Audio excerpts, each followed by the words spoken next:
أعوذ بالله من الشيطان الرجيم.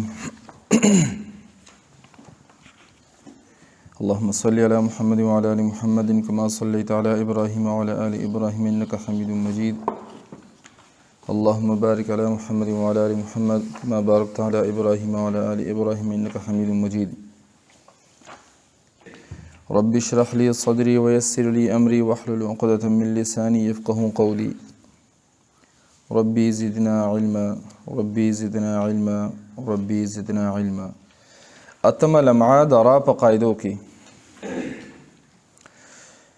قاعده اولنۍ کچری پر را باندې زور یا پیښ وي نو د رابه په تفخیم سره یعنی ډکه خلو وایو لکه ربک ربما، او که پر را باندې زیر وي نو هغه به په ترقیق سره یعنی نری وایو لکه رجال.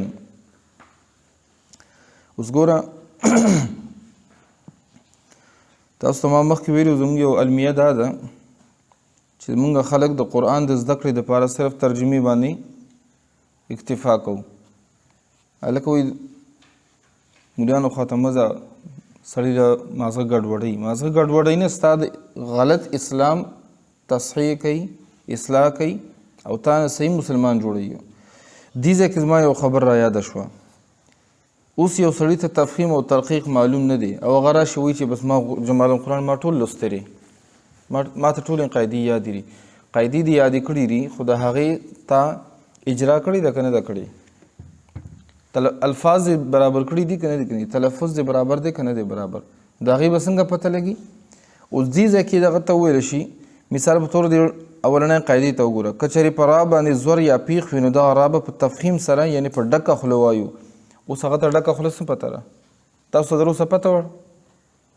نه، په ډکه خوله به وایو دا چا ته پته نشته. صرف الفاظ یې وکتل ډکه خوله به وایو، بس هغه وایي چې ربک، دا به هم پکې لاسي بس ربک وو نو بس ربک ربک دی. نو د دنیاوي تعلیم د حصول لپاره موږ څه کوو؟ 14 شلم پی ایچ ډي پورې کوو، ایم فل پی ایچ ډي پورې کوو. خو د دین د علوم د حصول لپاره موږ څه کوو؟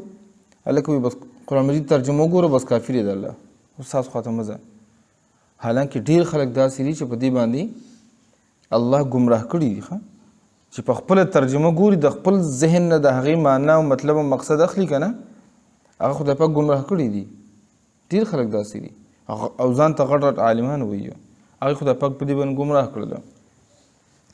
نو د دین د علومو دپاره استاز تتلل دا لازمي دي، ځکه چې ډېر احادیث داسې دي چې د هغې ظاهري معنی یو ده او د هغې مقصد چې کوم دی هغه بل دی.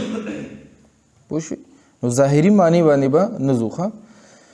قاعده اوله که چېرې په را باندې زور یا پیښ وي نو دغه را به په تفخیم سره یعنې ډکه خوله وایو لکه ربک او ربما، او که په را باندې زیر وي نو هغه به په ترقیق سره یعنی نری وایو لکه رجال رجال او رجال به نه وو، بیا به څه نه وو؟ رجال وایي بعضې خلک رجال لا تلهیهم رجال، غلط دی.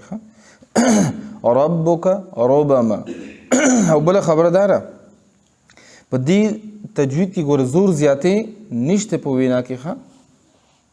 تجوید په وینا کې د الفاظو په ادا کولو کې زور زیاتې نشته. لکه ته اوس وایې چې ربک ربک، نه چې سترګې دې ورسره روزي او شکل دې په بل شکل شي، نه دا نشته.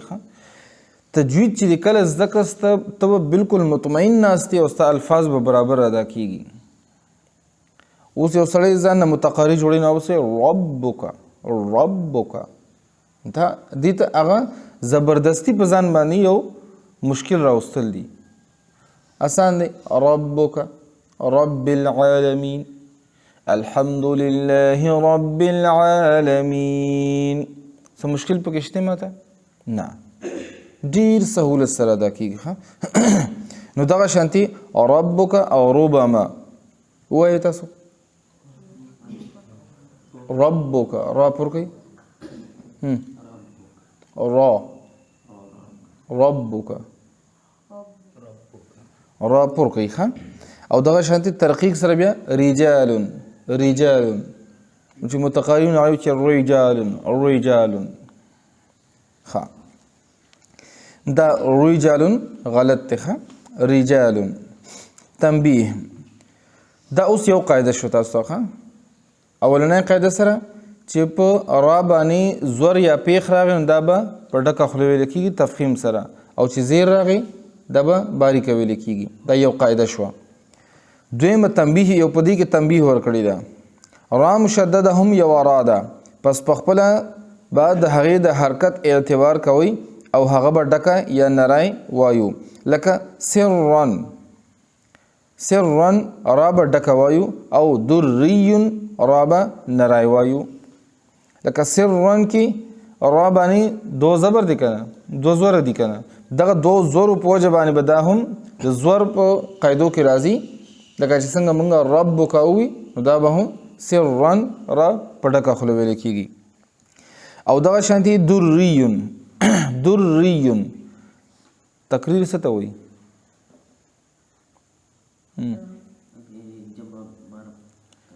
بار تقریر وی تکرار بیا ویل تکرار ٹھیک شو کنه بار ویل یو خبره بیا کول دته تکرار ویل شي سبق بیا زوتول الکه تکرار کوي تکرار څه مطلب بیا وای چې ذهن نشین شي ذهن تراشي خبره نو دریون کی با را که مشدد را او که ساکنه ده په دې کې به هغه در داسې غوتی نه کېږي ښه او چې تاسو ما ویل چې څومره د ژبه لاندې لګي دوره دا را ادا کېږي چې څومره ته لاندې ژبه ولګولې دوره تا راګانې جوړې کړې لکه د سرن را به ډکه وایو او د دریون را به نری وایو او دا به په راتلونکې قاعده دویمه کې نه داخله وو لکه بعضې ناواقفه خلک دا دوه را ګڼي حکمن ښه دی راګانې دو دي حکم یې د یوې دی لکه دا به نه و چې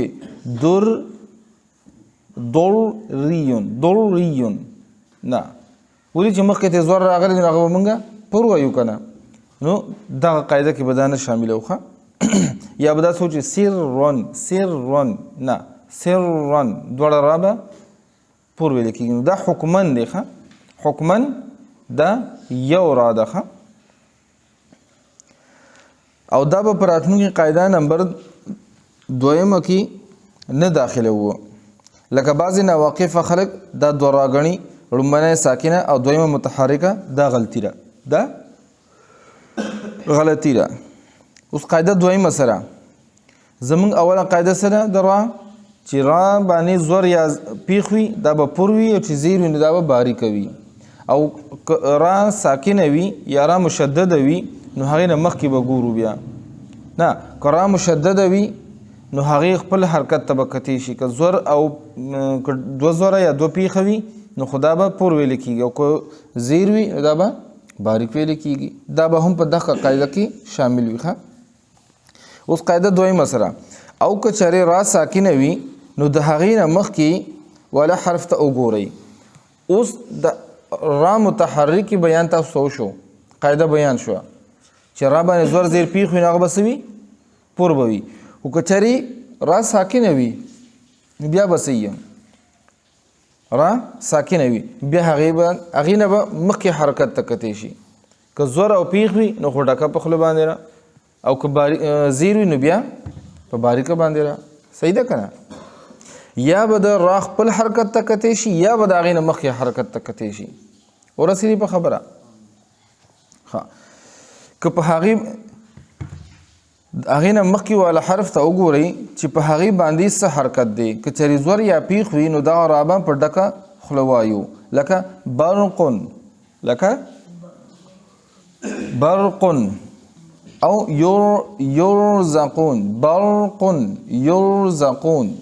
یرزقون او که چېرې زیر وي نو هغه به نری وایو لکه انذرهم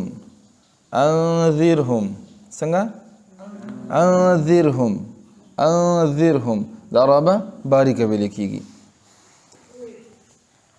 لیکن د دې را د نریوالي درې شرطونه دي د دې د را د نریوالي 3 شرطونه دي. را ساکنه ده مخکې تینا زیر راغی نو بیا به څه کوي 3 شرطونه وي هغې کې.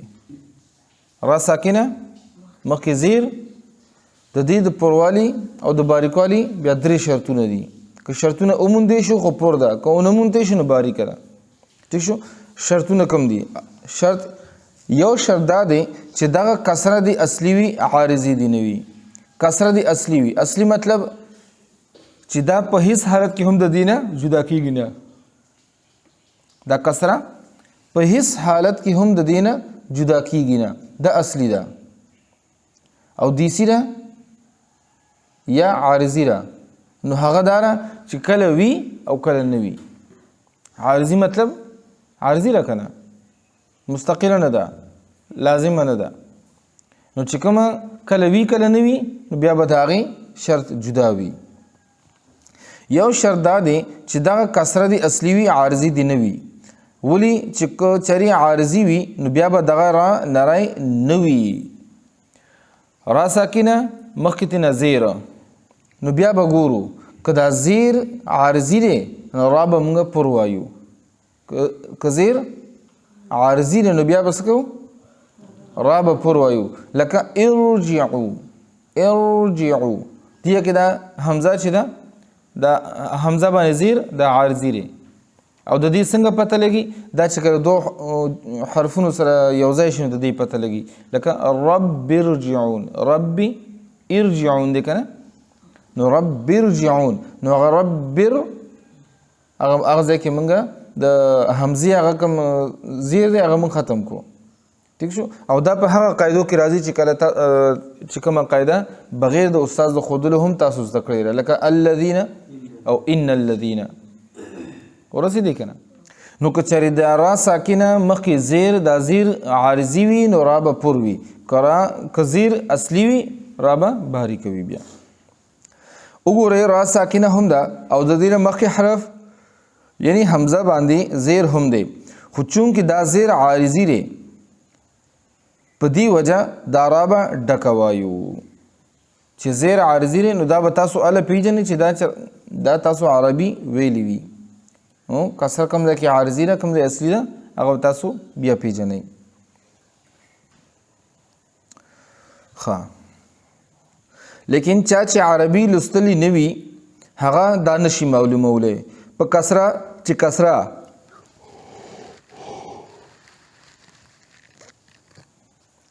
کسره یعنی اصلي زیر کوم یو دی او عارضي زیر کوم یو دی نو دا به بغیر د عربی نه تاسو نشئ زده کولی. خو زه به بعضې ځایونه وښیم قواعدو کې به راشي که نه نو هغه به تاسو وپېژنئ چې او یاره دې ځای کې دا عارضي دی او دې کې دا اصلي دی.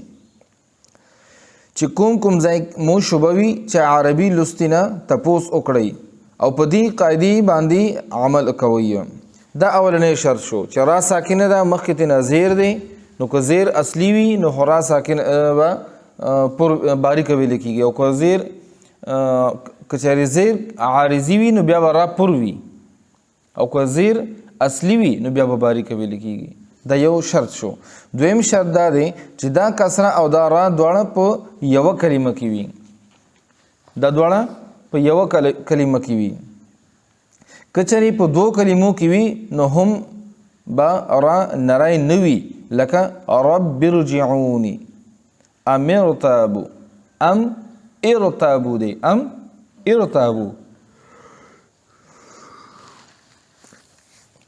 نو ام ځان لدی او ارتابو ځان لدی. دغه شانتي ربي ځان لدی، ارجعوني ځان لدی. جدا جدا لفظونه دي. ٹھیک شو. چې لفظ جدا شو او را ورسره تړلی شي نو دا را به هم پور ویلی کېږي. دا را به پور په ډکه خوله سره تفخیم سره ویلی کېږي. دویم شرط سره چې دا دواړه زیر او دا را دواړه په یوه کلمه کې وي. که چېرې 2 کلمو ته ځي نو بیا به را پور به ویلی کېږي. بیا به را پور ویلی کېږي. که چېرې یو حرف یو لفظ وي او په یو لفظ کې کسره او دا ساکن راغی نو دا به بیا باریکه وي. ښه. لکه تاسو ته مثال د دغه درکو سری برقون او د یرزقون او انذرهم. انذر کې دا کسره چې کومه ده نو دا اصلي ده او یو لفظ دی. کسره اصلي ده او یو لفظ دی نو دا به باریکه ویل کېږي. ښه او د دې شرط پیژندل په نسبت د لومبني شرط آسان دی. دا شرط لږ په اسانه پیژندل شي ځکه چې یو کلمه دوه کلمې خو ټولو ته پته راکنه چې دا یو لفظ دی که دا دوه لفظ دي. لکه رب ارجعون دا خو ټولو ته پته چې رب ځان له دی او ارجعون ځان له دی. دغه شان دي ام ځان له دی ارتابو ځان له دی.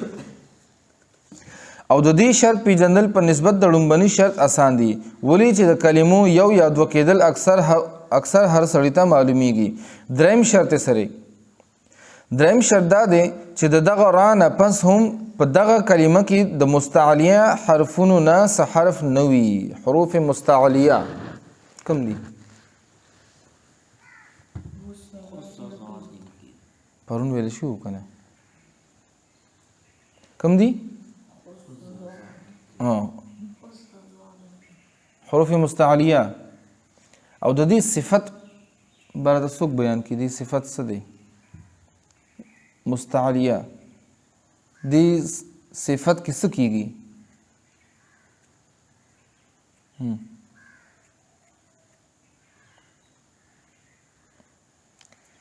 تاسو بس پرونه وی چې بس صرف د خص الله تنقیض دا کوي بس پته نه لګي بس تاسو سبق یاد کړ. خص الله تنقیض خو ته وی خدا به ادا کې څنګه قاری صاحب غټ ادا کیږي نو د غټ ادا کېدو د پر پته سکے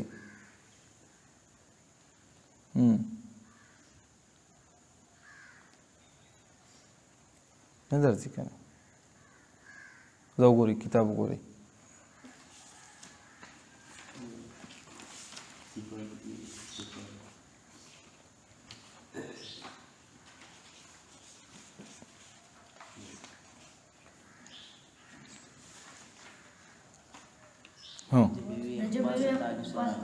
د جبې ویښ پاس تالو سره ولګي خو که دا دنه بیا میر شو ځکه مې درته ووایي چې اوس یې وګورئ که نه دا به ستاسو ذهن ته راشي او که ما درته ویل نو تاسو به وایي چې زه بس کاري صاحب ووایي نو خلاص شو ځکه مې په تاسو وکتل. اوس دې نه بعد هم تاسو نه هیر شي که نه نو بس بیا به هغه دیسي طریقه به بیا استعمالوو.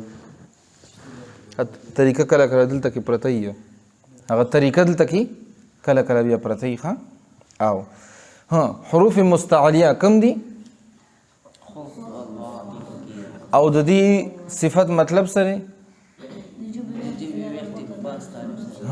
نو په دې وجه څه کیږي اواز غټ شي او د دې په مقابله کې څه دي استفال دی. استفال صفت مطلب سره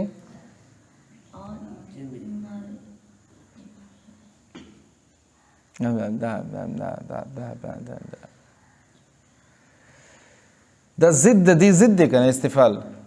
نو چې تا وی په استعلا کې به د جبې ویغ بره اوچتېږي نو په استفال کې به نه اوچتېږي. هغه وایي زه یې نه اوچتوم هغه هم ستا په شان ضدي دی که نه که نه د ده په شان ضدي دی. استعلا او استفال دا د یو بل ضد دي.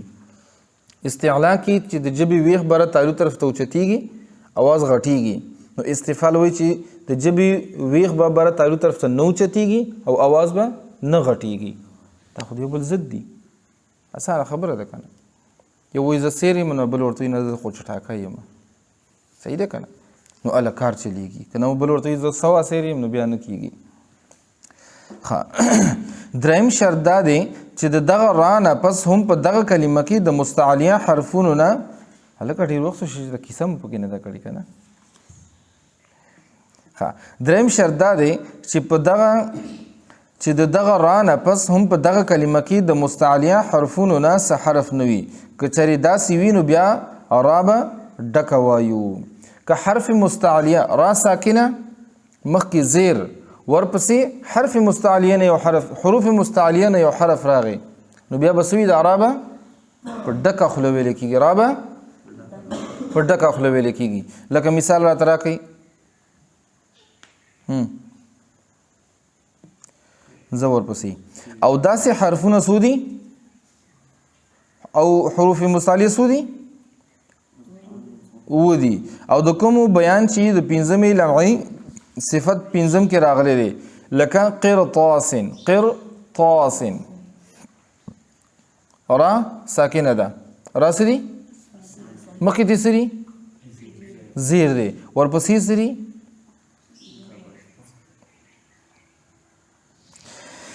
الله اکبر. ورپسې حرف مستعلیه دی. څه دي ورپسې؟ څه دي ورپسې؟ چې کله را ساکنه وي مخکې ته نظیر راغی او بیا ورپسې حرف مستعلیه راغی نو دا را به پور ویل کېږي. دا را به پور ویل کېږي. بیا به د مخکې د زیر اعتبار به نشي کولی. نو څنګه به ویل کېږي؟ قرطاس پکار وکړه. قر انذر را باریکه ده نو پکارو چې څه ویلی قرطاس. قر نه قرطاس. ولې؟ ورپسې حرف مستعلیه راغلی دی. نو حرف مستعلیه کې جړه د ژبې جړه چې بر اوچتېږي اواز غټېږي نو که چېرې دغه نه کې صفت ختمیږي نو د دغې د صفت د زورورتیا په وجه باندې دا را موږ پور ووو. یو خو د صفت زورورتیا شوه او دویمه څه خبره شوه چې د را کې تفخیم اوله دی. ښه په را کې تفخیم یعنی را به پور ویل کېږي. په دغه وجه باندې یو د را پوروالی شو او دویم ورپسې حرف مستعلیه راغی نو د دې دوه وجونه موږ وو چې دا را به بیا د زیر موږ اعتبار نه کوو. و چې زیر کمزوری شو موږ ورته دی وایي موږ ورته دوه شو او ما لالا ورته یوازې و هغې راته دوه کسانو که نه څه وایي وی ما او لالا یوازې وو او هغې راته دوه کسانو. څوک ورسېدی؟ تا او لالا ورته یوازې وایي که نه او هغې دوه کسانو نو تا او لالا هم دوه شوی که نه نو هسې مړه سره خوځې. ښه نو را ساکنه ده. را کې تفخیم اوله دی ورپسې حرف مستعلیه کې هغې کې هم تفخیم دی غټوالی دی. نو د دغې غټوالي په وجه باندې او د را د تفخیم په وجه اولاوالي په وجه باندې موږ د ماقبل کسري بیا اعتبار نه کوو او دا قرطاس دی کې دا را پور وایو. بیا څه وایو؟ را پور وایو. دویم لفظ دی په ټول قرآن مجید کې ارصادن نو دی کې هم را ساکنه مخکې ته زیر دی خو ورپسې حرف مستعلیه راغلی ده نو په دې وجه باندې دا را هم پور ویل کېږي او دې کې هم دغه دوه وجې دي چې را کې تفخیم اوله دی او ورپسې حرف مستعلیه کې دا استعلا ده. نو په دغه استعلا او تفخیم په وجه باندې موږ د دې اعتبار وکړو او ما قبل ساکن هغه اعتبار ختم شو. بیا فرقتن را به دا پور وي. ولې ورپسې قاف راغلی د حرف مستعلیونه نو فرقتن فرقتن دا را پور ده ښه او ورسره لبالمرصاد مرصاد را پور ده او په ټول قرآن او په دې ټولو کې برا ډکه وایو او په ټول قرآن پاک کې د دې قاعدې هم دغه څلور لفظه موندې کېږي چې دا څلور الفاظ تا یاد کړل ستا یو شرط برابر شو. یو شرط دی برابر شو. شرط کم یو دی؟ ما خو ته اوس وي اوس وایي ذرا ړومبۍ خبره را ساکنه وي مخکې ته زیر وي. را ساکنه مخکې ته زیر وي ورپسې حرف مستعلیه نه یو حرف وي نو دا را به پور ویل کېږي. را به په ډکه خوله به ویل کېږي. ښه او په ټول قرآن مجید کې څو حرف دي؟ څلور دي. کم دي؟ قرطاس ارصادا فرقة او لبالمرصاد. دا څلور لفظ په قرآن پاک کې دي چې دا به پور ویل کېږي. دي کې را به پکې پور ویل کېږي. یاد به یې ښه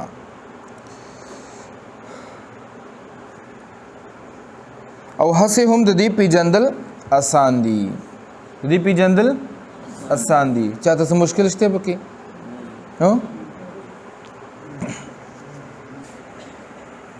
سورة البقرة پارا نمبر 2 رکو نمبر 2 أعوذ بالله من الشيطان الرجيم بسم الله الرحمن الرحيم يا أيها الذين آمنوا استعينوا بالصبر والصلاة إن الله مع الصابرين ولا تقولوا لمن يقتل في سبيل الله أموات بل أحياء ولكن لا تشعرون ولنبلونكم بشيء من الخوف والجوع ونقص من الأموال والأنفس والثمرات وبشر الصابرين الذين إذا أصابتهم مصيبة قالوا إنا لله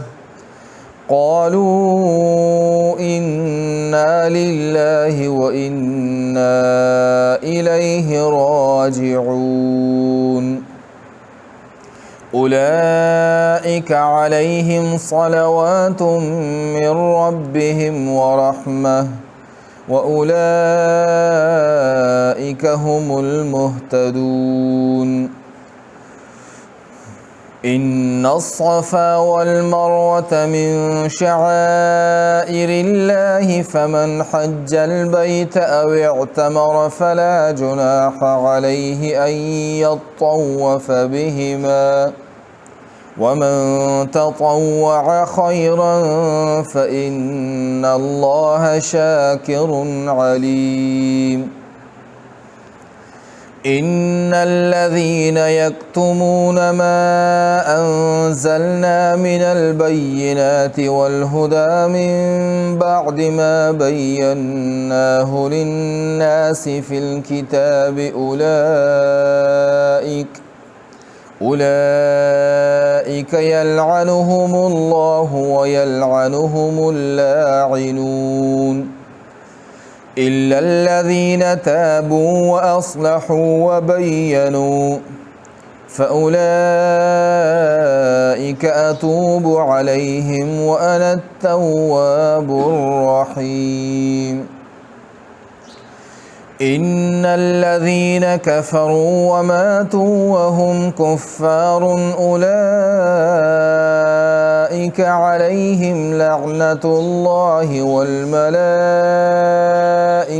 والناس أجمعين خالدين فيها لا يخفف عنهم العذاب ولا هم ينظرون وإلهكم إله واحد لا إله إلا هو الرحمن الرحيم